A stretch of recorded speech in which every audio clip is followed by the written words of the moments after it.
frustrated with Alight Motion crashing every time you try to export your masterpiece? Let's dive in and troubleshoot those annoying export failures so you can finally share your creations with the world. First things first, check your device storage.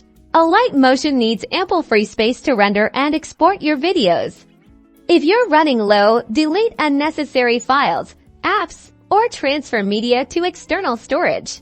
Next, consider the complexity of your project. Too many layers, high-resolution assets, and intense effects can overwhelm your device. Try reducing the number of layers. Lower the resolution a tad, or optimize your assets before importing them into Alight Motion. Sometimes a simple downsize can make all the difference. Outdated software can also be a culprit. Head to your app store to check for any available updates for Alight Motion. App developers are constantly releasing patches and fixes to improve application performance, so always try to update.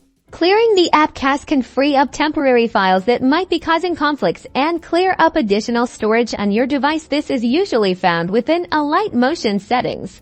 As a last resort, before exporting, ensure you have saved your project. Occasionally, reinstalling the application can resolve persistent bugs. Remember to back up your project files. By following these steps, you should be well on your way to smoother exports and enjoying a hassle-free Alight Motion experience. Good luck!